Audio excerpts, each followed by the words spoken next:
विश्वशीरुषं देवं विश्वाक्षं विश्वशम्भुवं विश्वं नारायणं देवमक्षरं परमं पदम् विश्वतः परमां नित्यं विश्वं नारायणगुं हरिम् विश्वमेवेदं पुरुषस्तद्विश्वमुपजीवति पतिं विश्वस्यात्मेश्वरगुं शाश्वतगुं शिवमच्युतं नारायणं महाज्ञेयं विश्वात्मानं परायणम्।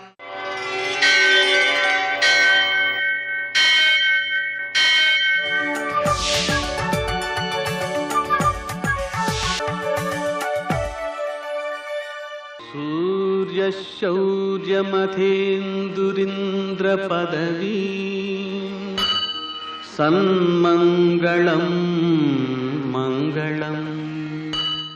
लक्ष्मीं क्षीरसमुद्रराजतनयां श्रीरङ्गधामेश्वरीं दासीभूतसमस्तदेववनितां लोकैकदीपाङ्कुरां श्रीमन्मन्दगडाक्षलब्धयो ब्रह्मेन्द्रगङ्गाधरां त्वां त्रैलोक्यकुटुम्बिनीं सरसिजां वन्दे मुकुन्दप्रियां। सिद्धलक्ष्मीर्मोक्षलक्ष्मीर्जयलक्ष्मी सरस्वती श्रीर्लक्ष्मीर्वरलक्ष्मीश्च प्रसन्ना मम सर्वदा। నేటి కాలమాన విశేషాలను గమనిద్దాం.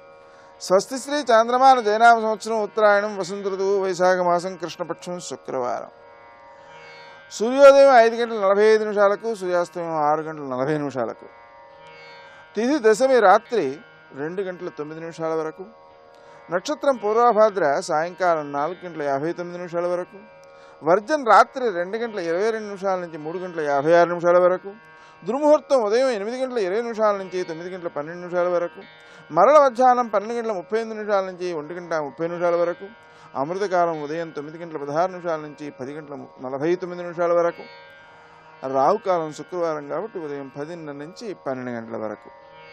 నేటి శుభ సమయం అష్టకరీత్యా లాభప్రదమైన సమయం ఉదయం 7:30.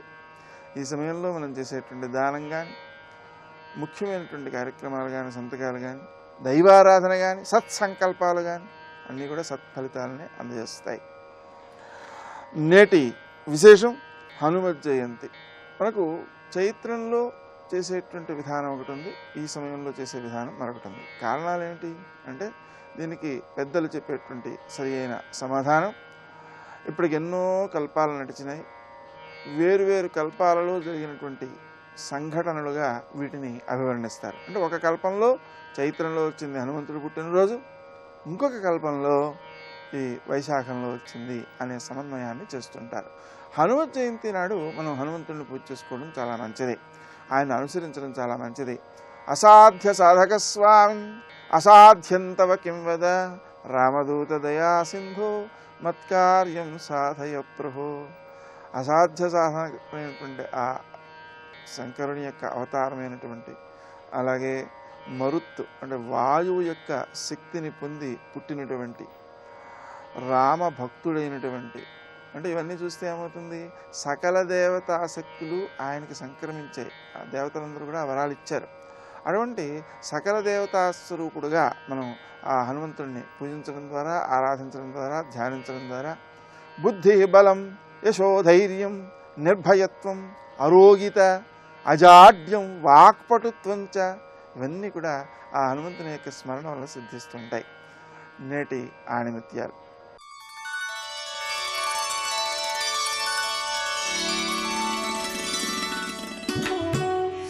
కృషిలోనే అదృష్టం ఉంటుంది.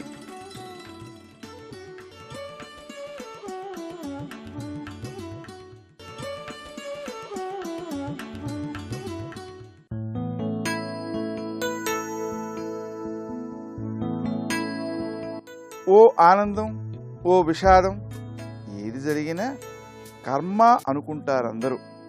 కానీ ఏమీ జరగకూడదనే భయంతో వాస్తవాలకి దూరంగా ఉండడమే నిజమైన కర్మ.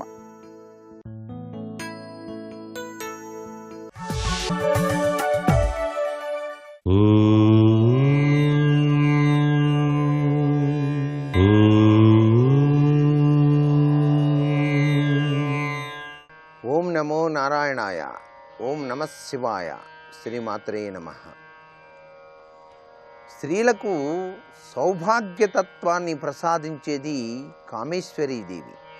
అందుచేతనే నోములు, వ్రతాలు అనేటువంటివి మన భారతీయ సనాతన సంస్కృతిలో స్త్రీలకు అత్యధిక ప్రాధాన్యతను సంతరించుకున్నాయి. వివిధ రకాలైన నోముల వెనకాల అంతరార్థం కూడాను సౌభాగ్యతత్వాన్ని ఆ యొక్క స్త్రీలకు ప్రసాదించడానికే అని. అందుకే సర్వమంగళ అన్నారు ఆ చక్కని తల్లిని.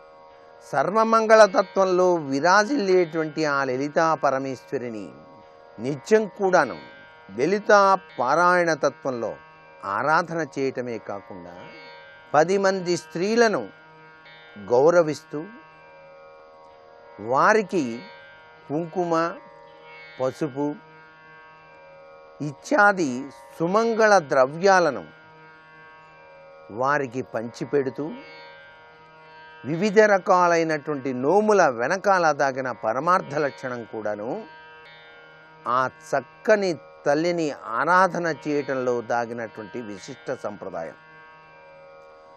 అందుచేతనే మనకు స్త్రీల యొక్క వ్రతాలు, నోముల వెనకాల కేవలం పరమేశ్వరీదేవి యొక్క అనుగ్రహ కటాక్ష వీక్షణాల యొక్క లక్షణమే కనిపిస్తుంది.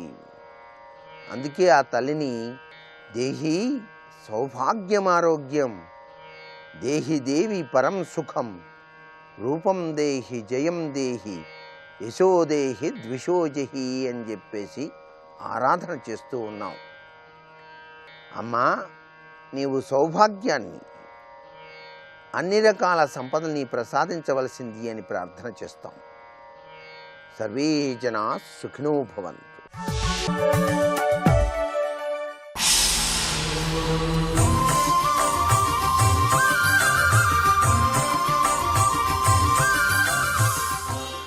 శతక సాహితీ సరస్వతికి నమస్కారం.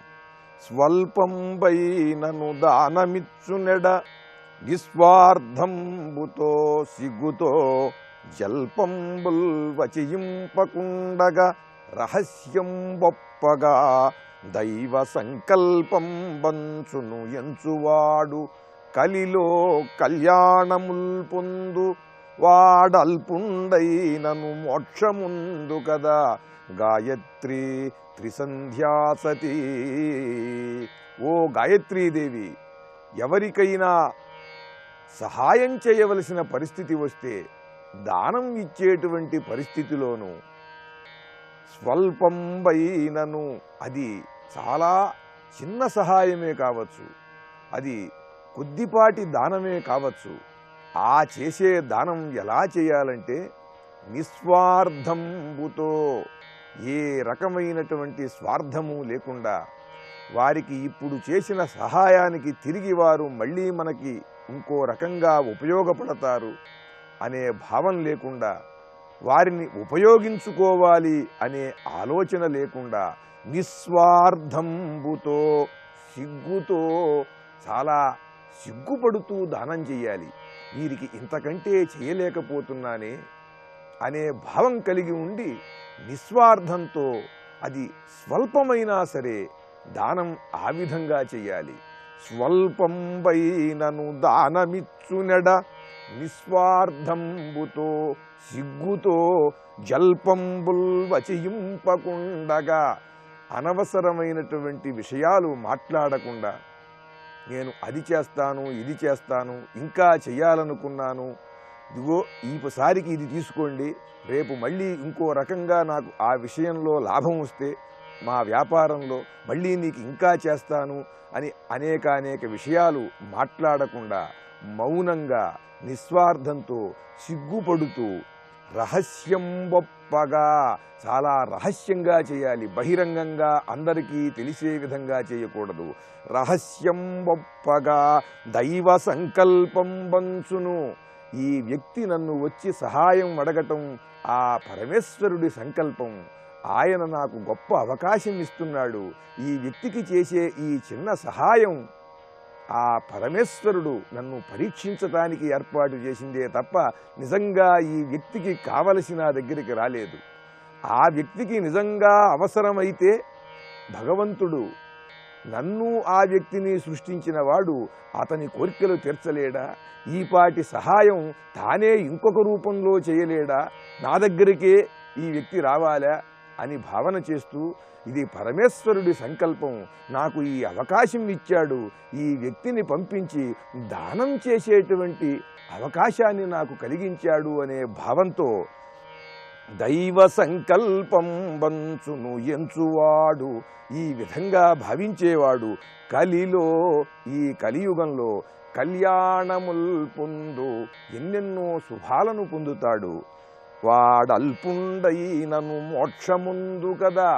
ఆ విధంగా భావన చేసి దానం చేసేవాడు ఎంత చిన్నవాడైనా సరే తప్పకుండా ఈ కర్మ బంధముల నుండి ముక్తుడవుతాడు, మోక్షస్థితిని పొందుతాడు అంటూ పరమాద్భుతంగా దానం ఏ విధంగా చేయాలో వివరిస్తూ భక్తితో, ఆర్తితో, ఉపాసనతో గాయత్రీదేవిని అత్యంత భక్తితో ఆరాధిస్తూ చక్కని పద్యరచన చేసి గొప్ప శతకాన్ని మనకు అందించిన శ్రీ ఎడవల్లి పూర్ణయ్య సిద్ధాంతి గారి గాయత్రీ శతకంలోని మరి ఒక పద్యం గురించి రేపు ఉదయం తెలుసుకుందాం. ఓం శ్రీ గాయత్రీదేవ్యై నమః. గౌరీ శివ వాయువరాయ అంజని కేసరి సుతాయ చ అగ్ని పంచక జాతాయ ఆంజనేయాయ మంగళం. బాలార్కాయుత తేజసం త్రిభువన ప్రక్షోభకం సుందరం నాదేనైవ సమస్త దానవగణాన్ సంత్రాసయంతం ప్రభుం సుగ్రీవాది సమస్త వానరగణైః సంసేవ్య పాదాంబుజం శ్రీమద్రామ పదాంబుజ స్మృతిరతం ధ్యాయామి వాతాత్మజం ధ్యాయామి వాతాత్మజం. శివాయ గురవే నమః. శ్రీమాత్రే నమః. శ్రీ విష్ణురూపాయ నమః శివాయ. శ్రీరామ జయ రామ జయ జయ రామ. శ్రీ హనుమతే నమః. వైశాఖ కృష్ణ దశమి ఆంజనేయ స్వామి వారి యొక్క జయంత్యుత్సవము అని కొన్ని సంహితా గ్రంథాలు మనకు చెప్తున్నాయి. అయితే ఆంజనేయుని జయంతికి సంబంధించి రెండు రకాలైనటువంటి అభిప్రాయాలు మనకు కనబడుతుంటాయి. చైత్రమాసంలో జయంతి కొందరు చేస్తూ ఉంటే వైశాఖ బహుళ దశమి జయంతిగా కొందరు భావన చేస్తుంటారు. ప్రాంత భేదాలు బట్టి కొన్ని చోట్ల కొన్ని రకాల సంప్రదాయాలు ఉన్నాయి. వీటిలో ఏది నిజము అన్నప్పుడు సంహితా గ్రంథాల్లో రెండిటికి ప్రమాణాలు కనబడుతున్నాయి. అంటే ఆంజనేయ స్వామి అవతారము అనేటువంటిది మనం గమనించినట్లయితే రామాయణ కాలంలో స్వామి ఎప్పుడు అవతరించారనేది రామాయణంలో చెప్పబడి లేదు. అయితే ఉపాసనా సంప్రదాయంలో వచ్చేటప్పటికల్లా హనుమంతుడు కేవలం ఒక కాలంలో అవతరించిన స్వరూపం మాత్రమే కాకుండా ఆయన ఎల్లవేళలా ఉపాసింపబడేటువంటి ఒక దివ్య తేజస్సు. ఆ తేజస్సు జగత్తును అనుగ్రహించడం కోసం వివిధ సమయాల్లో తనను తాను వ్యక్తం చేసుకుంటుంది. ఆ వ్యక్తం చేసుకున్నటువంటి తిథులు, పుణ్యకాలాలు వీటికి అవతార కాలాలుగా చెప్పడం జరుగుతుంటుంది. అలాంటి భిన్న కాలముల్లో వచ్చినటువంటి హనుమత్ స్వరూపాలని భిన్నమైన జయంత్యుత్సవాలతో మనం చెప్పుకుంటున్నాం అని అన్వయించుకోవచ్చు. ఇక్కడ రామాయణంలో మనం పరిశీలించినట్లయితే ఆ రామాయణంలో పాత్రలన్నీ కూడా పరిపూర్ణములై ధర్మ ప్రబోధం కలిగించడానికి వచ్చినటువంటి దివ్య పాత్రలు కనిపిస్తాయి మనకి. అందున ముఖ్యంగా రామ, హనుమ, సీతమ్మ ఈ ముగ్గురు యొక్క స్వరూపములు కూడా సంపూర్ణమైన శక్తి స్వరూపాలు. అయితే ఈ మూడింటి ప్రాధాన్యంతో నడుస్తున్నదే రామాయణం. కథా ప్రకారంగా చూస్తే రాముడు ఒక పరిపూర్ణమైన మానవుడు, సీతమ్మ గొప్ప సాధ్వీమని, హనుమంతుడు బుద్ధిమంతుడు, కార్యసిద్ధి కలిగించేవాడు. ఇది కథాపరంగా. అయితే వారు ముగ్గురు మంత్రాది దేవతలను మర్చిపోరాదు. మంత్రాది దేవతగానే మానవ రూపంలోకి వస్తే ప్రవర్తనంతా మానవ రూపంగానే కనిపిస్తూ ఉంటుంది, కానీ వారి యొక్క చేతలలో ఆ మంత్ర చైతన్యం పరిమళిస్తూ ఉంటుంది, ప్రకాశిస్తూ ఉంటుంది. అయితే ఈ మంత్ర చైతన్యం ఉపాసకులు మాత్రమే పట్టుకోగలరు. ఈ కథని సామాన్య దృష్టి గలవారు మాత్రం పట్టుకోగలరు. భగవంతుని అర్థం చేసుకునేది సామాన్య దృష్టి కాదు, ఉపాసన దృష్టి. తర్కాలకి, సామాన్యమైన కథా సాహిత్య దృష్టికి భగవత్తత్వం అవగతం కాదు. అందుకే సాహిత్య దృష్టి, పాండిత్య దృష్టితో రామాయణం చదివితే రాముడు గొప్ప పాత్ర, సీతమ్మ గొప్ప పాత్ర, హనుమంతుడు మరో గొప్ప పాత్ర అని ఊరుకుంటాం. ఇది సగం మాత్రమే. సంపూర్ణత ఎప్పుడు వస్తుందంటే వారిలోంచి ప్రకాశిస్తున్న మంత్ర చైతన్యాన్ని దర్శించాలి. జగత్తుని ఉద్ధరింపజేయడం కోసం దేవతలందరూ కూడా ముగ్గురిని ఉపాసన చేశారు. శక్తిని ఉపాసన చేస్తే ఆ శక్తి సీతాదేవిగా దిగివచ్చింది, నేరుగా దిగివచ్చింది ఆ తల్లి అయోనిజిగా. ఇక విష్ణు బ్రహ్మమును సర్వజగతికి ఆనందం కలిగించడానికి రావయ్యా అంటే ఆయన ఆనంద రూపుడే రామరూపుడే వచ్చాడు. ఇక సదాశివ స్వామిని ఆరాధన చేస్తే ఆయన లోకరక్షణ కోసం హనుమగా అవతరించాడు అని మనకి సంహితా గ్రంథములు పురాణములు చెప్తున్నాయి. హనుమద్ ఉపాసనలో వివిధములైన మూర్తులు మనకు కనబడుతుంటాయి. అన్ని మూర్తులు కూడా మనకి సుందరకాండలో దర్శనమిస్తూ ఉంటాయి. అందుకే సుందరకాండ హనుమత్కాండగా చెప్పబడుతున్నది. అందున ఆంజనేయ స్వామి వారి యొక్క రూపములు వివిధ కోణములతో మనకు కనబడతాయి రామాయణంలో. అందులో ఒకటి అభయాంజనేయుడు. ఆంజనేయ స్వామి వారు అంటేనే అభయస్వరూపుడు. అందుకే సుగ్రీవుడు వాళ్ళ చేత భయపడుతున్నప్పుడు ఆయనకు అభయమిచ్చి రామునితో సఖ్యం కుదిర్చి సుగ్రీవునికి ఒక అభయస్థానాన్ని, ఒక భద్రతని, సామ్రాజ్యాన్ని ప్రదానం చేయించాడు రాముని ద్వారా సుగ్రీవునికి హనుమంతుడు. ఇది అభయస్వరూపం. రెండవది ఆనందస్వరూపం. ఎలాంటి దుఃఖాన్నైనా పోగొట్టి ఆనందం కలిగించగలిగే లక్షణం ఆంజనేయ స్వామి వారి అవతారంలో ఉన్న ప్రత్యేకత. అందుకే సుగ్రీవునికి దుఃఖం పోగొట్టాడు, సీతమ్మకి శోకం పోగొట్టాడు, సీతమ్మ జాడ తెలిపి రామచంద్రమూర్తికి ఆనందం కలిగించాడు. అందున లక్ష్మణస్వామి ప్రాణములు నిలిపి మళ్ళీ రామునికి ఆనందం కలిగించాడు. ఎవరూ చేయలేని మహోపకారములు రామచంద్రమూర్తికి చేసినవాడు ఆంజనేయ స్వామి వారు. అందుకే హనుమంతుల్లో మరొక స్వభావము ఆనందకారకుడు, శోకనాశకుడు.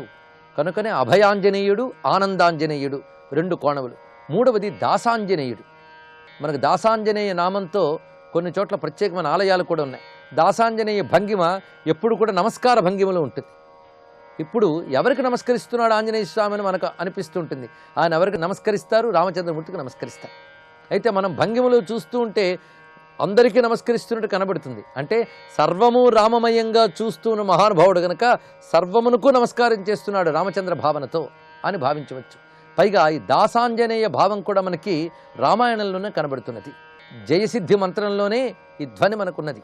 జయత్యతిబలో రామో లక్ష్మణశ్చ మహాబల రాజా జయితి సుగ్రీవో రాఘవేణాభిపాలిత దాసోహం కోసలేంద్రస్య రామస్యాక్లిష్టకర్మణ హనుమాన్ శత్రు సైన్యానాం నిహంత మారుతాత్మజ అంటాడు అక్కడ. దాసోహం కోసలేంద్రస్య, ఆ రామచంద్రమూర్తికి నేను దాసుణ్ణి అన్నాడు. అయితే దాసుడు అనగానే వినయాన్ని ప్రకటించాడే కానీ ఏం తగ్గలేదు. ఆయన పరాక్రమంలో ప్రతాపంలో ఏమీ తక్కువదనం లేదు.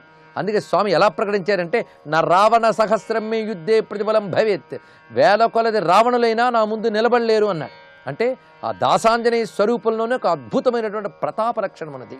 అందుకే ఆంజనేయ స్వామి వారి వద్ద గ్రహించవలసింది మరొకటి ఆయన దాసాంజనేయుడు, ఇంకొకటి కార్యసిద్ధికరుడు అని. హనుమని తలంచుకుంటే చాలు కార్యసిద్ధి లభిస్తుంది, ఎలాంటి అవాంతరాలైనా పోగొడతాయి. అందుకే విఘ్నాలు తొలగించి సిద్ధి కలిగించడంలో సమాన లక్షణం కలిగిన దేవతాతత్వములు రెండున్నాయి. ఇది ఉపాసనా రహస్యంలో రెండు దేవతాతత్వం ఐక్యత కనబడుతుంది. ఒకటి ఆంజనేయ స్వామి, ఇంకోటి గణపతి. అదే గణపతికి ఆంజనేయ స్వామి వారికి కూడా విఘ్నకారక శక్తి, సిద్ధికారకమైన శక్తి కూడా ఉన్నాయి. అందుకే కార్యసిద్ధికర హనుమాన్ అనేటువంటి మంత్రం కూడా మనకి సుందరకాండలోనే కనబడుతూ ప్రసిద్ధిగా ఉన్నది. త్వమస్మిన్ కార్యనిర్యోగే ప్రమాణం హరిసత్తమ హనుమన్ యత్నమాస్థాయ దుఃఖక్షయకరో భవ అని సీతమ్మ చేతే ప్రార్థింపబడి దుఃఖనాశకుడి కార్యసిద్ధి కలిగిస్తాడు. అందుకే హనుమన్ నమ్ముకుంటే కార్యంలో విఘ్నం రాదు. రామకార్యానికి కూడా ఆయనే సిద్ధికారకుడు. అందుకే కార్యసిద్ధికర హనుమాన్ అని మరొక కోణంలో మనం పరిశీలిస్తున్నాం. ఇక శ్రీయాంజనేయం ప్రసన్నాంజనేయం అంటాం మనం. ప్రసన్నాంజనేయుడు, ఇది చాలా చక్కని మాట. ఇది కేవలం ఒక ప్రశంస కాదు, ఇది ఒక దర్శనం. ఇది హనుమంతుడంటేనే ప్రసన్న భావం. ప్రసన్నత ఎవరికి ఉంటుంది అనేది పరిశీలిస్తే ఒక త్యాగికి ఉంటుంది, ఒక యోగికి ఉంటుంది, ఒక జ్ఞానికి ఉంటుంది. హనుమ దగ్గర 3 లక్షణములు ఉన్నాయి. గొప్ప జ్ఞాని, అందుకు ఎల్లవేళలా ప్రసన్నంగా ఉంటాడు. మనోవికారములు ఆంజనేయ స్వామి వారి వద్ద లేదు. మనోవికారాలు లేకుండా ఉండడమే ప్రసన్నత, ప్రసాద గుణం. అందులో దేవత అనేవాడికి ప్రసాద గుణం ఉండాలి. ప్రసాద గుణం సర్వజ్ఞుడికి ఉంటుంది. అందుకు సర్వజ్ఞుడు ఆంజనేయ స్వామి వారు మహాబుద్ధిమంతుడు, పైగా గొప్ప వాగ్వైదుష్యము కలిగినటువంటి వాడు. అందుకే ఆంజనేయ స్వామి వారిని తలంచుకుంటే చాలు మనకి వాక్పటుత్వం లభిస్తుందని చెప్తున్నారు. ఇక్కడ వాక్కు అంటే పలకగలిగే శక్తి మాత్రమే కాదు, ఆలోచించగలిగే మేధస్సు కూడా వాక్శక్తి అని చెప్పబడుతుంది. మేధస్సుని వ్యక్తీకరిస్తే వాక్ అంటాం, వ్యక్తీకరించకుండా లోపలే ఉండిపోతే ప్రయోజనం ఉన్నది. అందుకో జ్ఞానం కలిగి ఉండడం, దాన్ని వెలికి ప్రకటించి వినియోగించగలగడం, జ్ఞానం యొక్క దశలు ఈ 3 కూడా. జ్ఞానము కలిగి ఉండుట, వ్యక్తీకరించుట, వినియోగించుట, ఈ 3 జ్ఞానం యొక్క పరిపూర్ణ దశలు. ఈ పరిపూర్ణత్వం హనుమ దగ్గర మనకు కనబడుతుంటుంది. అందుకే ఆంజనేయ స్వామి వారి యొక్క మాట తీరు చూసే రామచంద్రమూర్తి ముగ్ధుడై, ఇటువంటి వాడు ఎవడికి దూతగా లభిస్తాడో వాడి కార్యములన్నీ నెరవేరుతాయి అని ఒక మాట అన్నారు. అంటే తొలిచూపులోనే ఇతడు దూతగా లభిస్తే బాగుండు అని స్వామికి అనిపించింది అనమాట. అది శ్రీరామదూతం శిరసా నమామి అనేటువంటి వాక్యంలో ఉన్న అద్భుతమైన భావం. పైగా మీరు హనుమని ఎంత కీర్తించినా రామదూత రామదాస అంటే ఎక్కువ ఆనందిస్తాడు ఆయనకి. రామునితో కలిపి చెప్తే ఆంజనేయ స్వామికి వచ్చే ఆనందం అంతా ఇంత కాదు. పైగా ఈ దూత అనే శబ్దం సామాన్యమైనది కాదు. వేదముల యందే దూత శబ్దం ఉంది. నమో దూతాయ చ ప్రహితాయ చ అని రుద్ర నమక మంత్రాల్లో కనబడుతుంది. ఆ రుద్రుడే కదా హనుమ. దూత ప్రహిత. దూత అంటే ఏదో ఇక్కడ వార్త అక్కడికి చేరదీసేవాడని మాత్రమే కాదు అర్థం. దూతకి ప్రభువుకి ఎంత జ్ఞానం ఉందో అంత జ్ఞానం ఉండాలట. అంతేగాని మాటలు చెప్పడమే కాదు దౌత్యం అంటే. కార్య సాఫల్యం చేయగలిగే సర్వతోముఖమైన విజ్ఞానం ఉండాలి. అందుకే హనుమంతుడు గొప్ప దూత. సీతమ్మకి రాముని జాడ చెప్పడం కాదు దౌత్య లక్షణం. రావణ్ణి దెబ్బతీసి మొత్తం రావణుడి బలమేమిటో పరిశీలించి ఆ బలాన్ని తిరిగి దెబ్బ కొట్టగలిగేటువంటి సమకూర్చుకోగలిగిన విజ్ఞానం అందివ్వాలి. అందుకే రామచంద్రమూర్తి ఇతన్ని దూతగా వరించి పంపించాడు. ఒక్క పనికి పంపితే పనికొచ్చే మరో 100 పనులు సాధించగరాగలగడమే దూత యొక్క గొప్ప లక్షణం. అది ఆంజనేయ స్వామి వారి వద్ద ఉన్నది. అంతేకాదు ఉపాసనాపరంగా మనం పరిశీలిస్తే వేద విజ్ఞానంతో అగ్నిం దూతం వృణీమహే అని మనకి మంత్రం ఉన్నది. అగ్ని దూతగా చెప్పబడతాడు. ఎందుకంటే దేవతలందరూ కూడాను మన కంటికి రూపాలతో కనబడరు, వాళ్ళ శక్తులు మాత్రం కనబడుతుంటాయి. కానీ మనకి ప్రత్యక్ష దేవత ఎవరంటే అగ్నిదేవుడు. సూర్యభగవానుడు కూడా మనకు ప్రత్యక్ష దేవం అంటాం. ఆ సూర్యభగవానుడు ఉన్నది అగ్నేయే కదా, అందుకే అగ్నిదేవత. పైగా వాయోరగ్ని అని అంటాం, వాయువు నుంచి అగ్ని అని. క్రమంలో కూడా ఎలా చెప్పారు? ఆకాశాద్వాయు వాయోరగ్ని, ఆకాశం నుంచి వాయువు, వాయువు నుంచి అగ్ని అని చెప్పారు. అందుకే వాయుపుత్రుడు హనుమ అని చెప్పడంలో కూడా గొప్ప అగ్నిస్వరూపుడు ఆంజనేయ స్వామి. పైగా అగ్నిర్మే వాచిశ్రిత వాగ్హృదయే అని చెప్పారు. వాక్కుకి అధిపతి అగ్ని అన్నారు. హనుమంతుడు వాగ్విజ్ఞానంలో చాలా గొప్పవాడు. ఆ కారణం చేత కూడా అగ్నిస్వరూపుడు వాయుపుత్రుడు అని చెప్పినప్పుడు ఆయన జ్ఞానస్వరూపుడు అని చెప్పడం ఒకటి. అగ్నిం దూతం వృణీమహే. దేవతల్లో ఎవరి వల్ల మనకు పని జరగాలన్నా అగ్ని సహాయంతోనే చెయ్యాలట. అది అగ్నిముఖావే దేవాహ అన్నారు. మన శరీరంలో ఏ ఇంద్రియానికి శక్తి కావాలన్నా నోటి ద్వారానే ఆహారం పంపాలి. అలాగే దేవతల అనుగ్రహం కావాలి అంటే అగ్ని ద్వారానే సాధించాలి.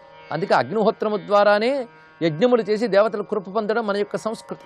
అయితే ఇప్పుడు అగ్నిహోత్రాలు లేకపోయినా దీపం వెలిగిస్తాం, అది కూడా అగ్నిముఖావే దేవా అని చెప్పడమే. అలాంటి అగ్నిస్వరూపుడు హనుమ. అందుకే హనుమని ఆరాధిస్తే సర్వదేవతల్ని ఆరాధించినట్లే. పైగా రామాయణంలోనే ఒక చోట వస్తున్నది, హవిస్సును తీసుకువెళ్ళి అగ్ని ఇంద్రుడికి ఇచ్చినట్లుగా సీతమ్మను రాముడికి ఇస్తాను అంటాడు ఆంజనేయ స్వామి. దీన్ని బట్టి అగ్నిదూతం వృణీమహే అనే వేద విజ్ఞానం కూడా కనబడుతుంది.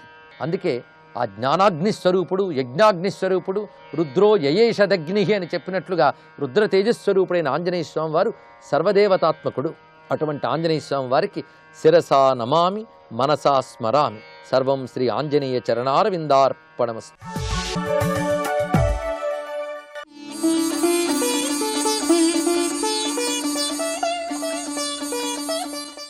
ఈరోజు హనుమత్ జయంతి. ఈ శుభ సందర్భాన్ని పురస్కరించుకుని కరీంనగర్ జిల్లా కొండగట్టులో కొలువైన శ్రీ ఆంజనేయ స్వామి వారి ఆలయాన్ని మీ ముందుకు తెస్తోంది మీ ఆరాధన. ఓం శ్రీ ఆంజనేయాయ నమః.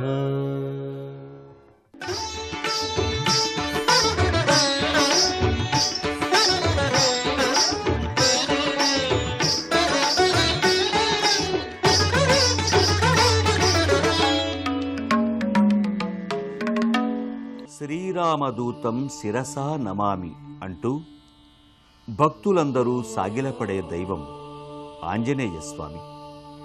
రుద్రాంశ సంభూతుడిగా, క్షిప్రప్రసాద మూర్తిగా అంటే కోరినంతనే వరాలు ప్రసాదించే ఆపన్న వరదుడిగా హనుమంతుడు సుప్రసిద్ధుడు.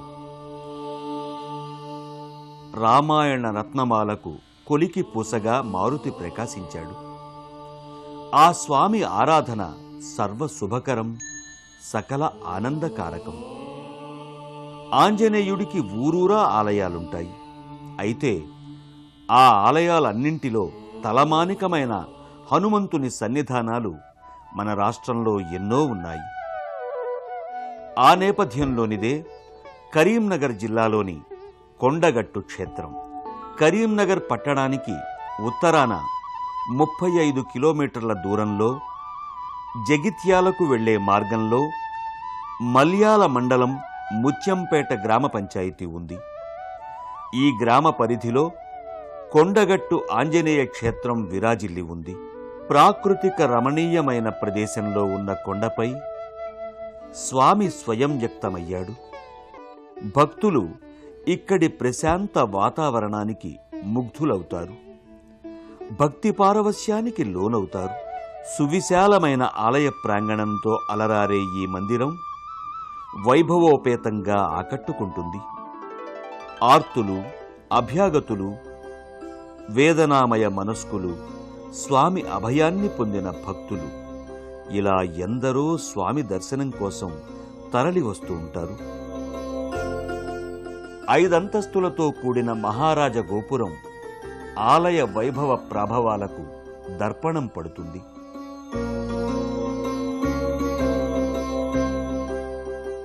ఈ గోపురంపై పలు భంగిమలలో హనుమద్ విగ్రహాలుంటాయి. గోపురానికి ఇరువైపులా ద్వారపాలకులుంటారు.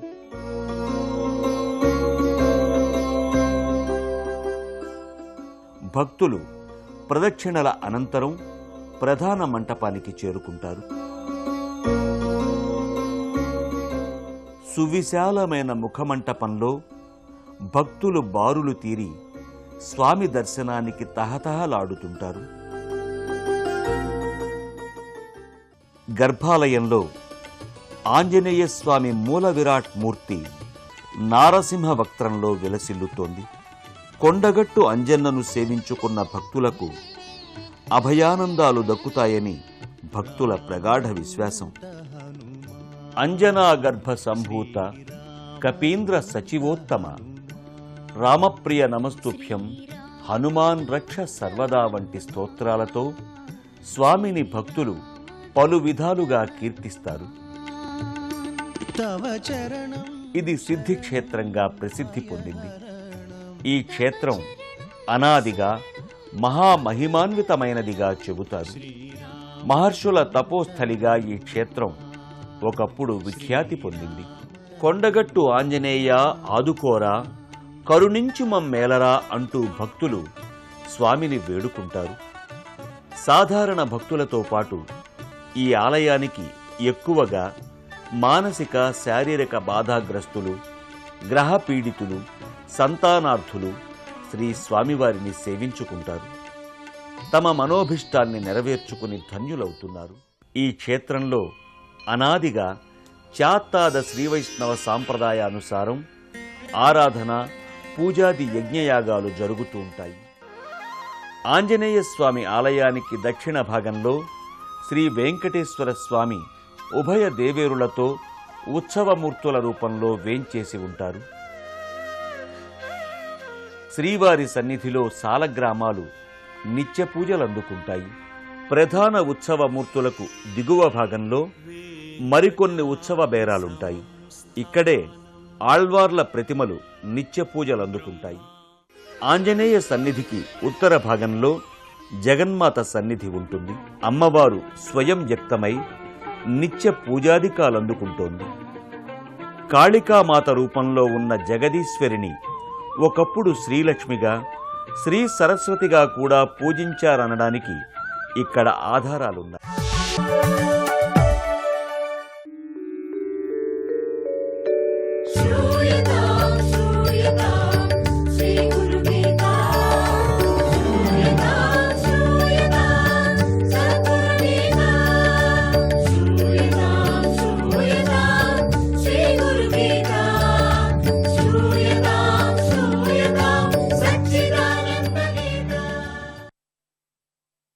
जय गुरुदत्त। गुरुभक्तो भवेत् शीघ्रं गुरुगीता जपेन तु धन्या माता पिता धन्यो धन्या वंश्या जना अपि धन्या च वसुधा यत्र गुरुभक्तः प्रजायते। గురుగీత జపించిన వాడు త్వరగా గురుభక్తుడు అవుతాడు. అలాంటి గురుభక్తుని కన్నా తల్లిదండ్రులు, అతని వంశం వారు, ఆ దేశంలోని వారు కూడా ధన్యులవుతారు. చంచలమైన మనస్సుతో ఊగిసలాడే వాళ్లకు ఈ గురుగీత పారాయణం చాలా ఉపయోగపడుతుంది. చంచలంగా ఉండేవాళ్ళకి. ఇదం రహస్యం నోవాచ్యం యస్మై కస్మై చ న ప్రియే అభక్తే వంచకే ధూర్తే పాషండే నాస్తికే తథా మనసాపి న వక్తవ్య గురుగీతా కదాచన. పార్వతి, ఈ గురుగీతను ఎవరికి పడితే వారికి చెప్పరాదు. భక్తి లేని వాడికి, మోసగాడికి, ధూర్తుడికి, పతితుడికి, నాస్తికుడికి చెబుదామని మనసులో కూడా అనుకోకూడదు. వెనుకటి శ్లోకాల్లో చంచలంగా ఉండేవాళ్ళు కూడా దీన్ని పారాయణ చేయవచ్చు అన్నారు. కానీ దీన్ని ఎవరికీ చెప్పకూడదు, వాళ్ళని ప్రత్యక్షంగా, వాళ్ళకు మాత్రం ప్రత్యక్షంగా చెబుతున్నారు. అవును, చెప్పకూడని వారికి చెప్పకూడదు, ఎవరికి చెప్పకూడదు, వాళ్ళకి ప్రత్యేకంగా చెప్తున్నారు. దీన్ని వాళ్ళకు మాత్రం చెప్పకూడదు అని చెప్పేసి. అవును, చెప్పకూడని వారికి కూడా చెప్పరాదు. ఇది విద్యా నియమం, లోక నియమం కూడా.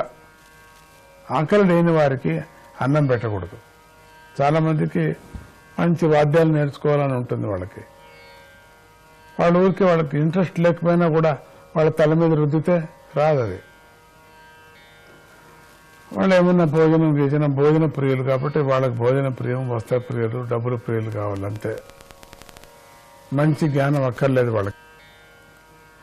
ఆ కోరికలు ఉన్నాయనే దృష్టితోనే కొంతమందికి దొరదపడుతుంది చేయాలనేటువంటి. అది ఒక కొనుక్కున్నట్టుగా లెక్క, డబ్బులు పెట్టి. నిరంతరం అన్నదానం చేసినందువల్ల నువ్వు మహాదాత అవుతావు కదా అని జనమంతా బీదవాళ్లు కావాలని కోరుకోరాదు కదా. నువ్వు అన్నదానం చేస్తున్నావు, అందరికీ అన్నం దొరకకుండా ఉండని, దరిద్రులైపోని అని అంటే నీలో ఉండే డబ్బు ఇవ్వచ్చు కదా. నిజమే. అప్పుడేమనిపిస్తుంది నీకు? ఆ అవసరము లేకపోయినా కూడా నీ ఏదో పెద్ద మనిషిలాగా అనుకొని నువ్వు చేయాలని చెప్పేసి అట్లా అనుకుంటూ జనమందరూ కూడా దరిద్రులైపోవాలా, వాళ్ళందరికీ ఆకలి కావాలా, ఎందుకంటే నేను అన్నదానం చేస్తున్నాను కాబట్టి.